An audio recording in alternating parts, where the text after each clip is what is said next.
The entire performance management process consists of two major stages: the performance planning stage and the performance appraisal stage. Form A is where the performance planning stage starts. Form B and Form C are concerned with the appraisal stages. We'll be taking this step by step, starting from the Form A, where the entire process of planning your performance starts. This is the employee performance contract, Form A. Here, you can see this basic information as of the appraisal period, from January 2024 to December 2024. Performance contracts is a yearly document. Section 1 here contains basic employee information such as the name, surname, department, gender, designation, IPPIS, email, etc. Section 2 contains supervisor and the countersigning officer's information. Scrolling down a little bit, we have the Section 3, the employee's task. This section carries 70%.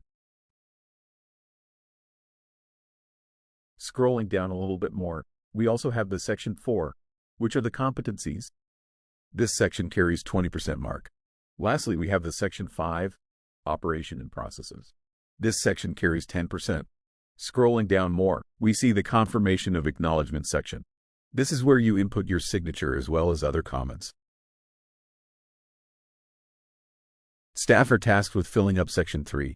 However, Sections 4 and 5 are the duty of your supervisor to fill in for you. At this point, I'm going to take us through the step-by-step process of filling in our contract.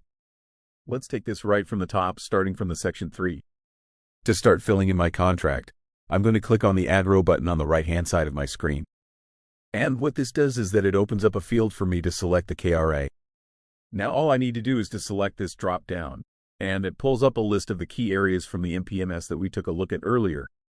It pulls up the key result areas from the presidential priorities, the operational objectives, as well as the service-wide key area.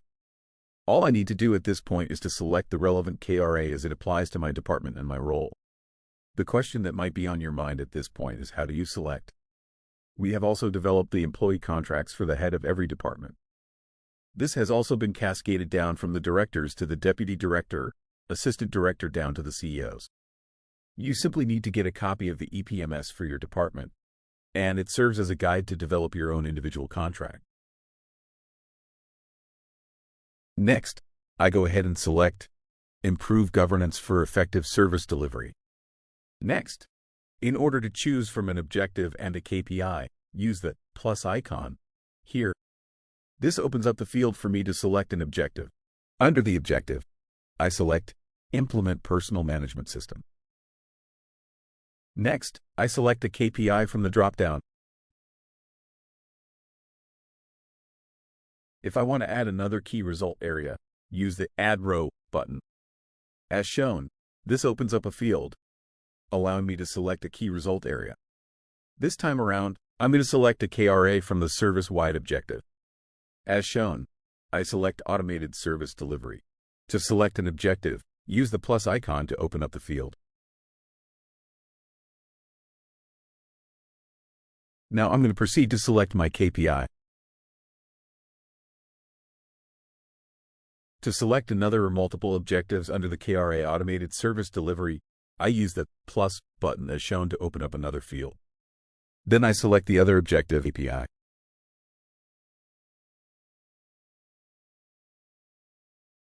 Now that is done, I'm going to go ahead to select a new key results area. And this time around, I'm going to select from the MDA operational objective. So I'm going to select Curriculum Review, use a plus icon to open up the field, and then select an objective. This is how you keep on going at it until you are able to fully develop your contract. Remember, you make use of the Add Row button to select a new key results area, and then you make use of the plus icon to open up the field for you to select an objective as well as KPI. So I'm just going to go ahead to fill in my contracts. Again, you make use of the Add Row button to open up the field for you to select a new key results area, and you make use of the plus button to open up the field for you to select new objective under the KRA.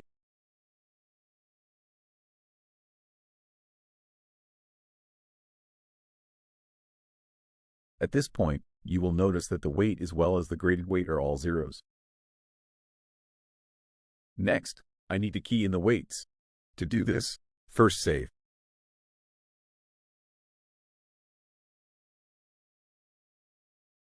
Now we can input the weights.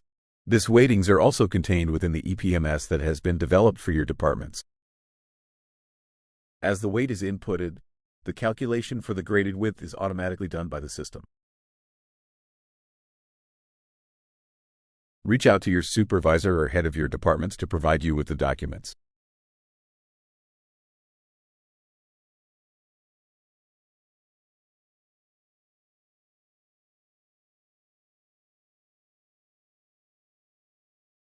Next, we are required to input the unit of measurements. Simply type in the unit of measurement based on the KPI. This KPI says number of staff trained on the performance management process. Hence, the unit of measurement is number. I can simply make use of the pound key to indicate number. The next one says percentage of FME building with well-designed access for PWD. This is measured in percentage, so I can put in my percentage symbol. Now, I go ahead to fill in the other fields with the corresponding units of measurement.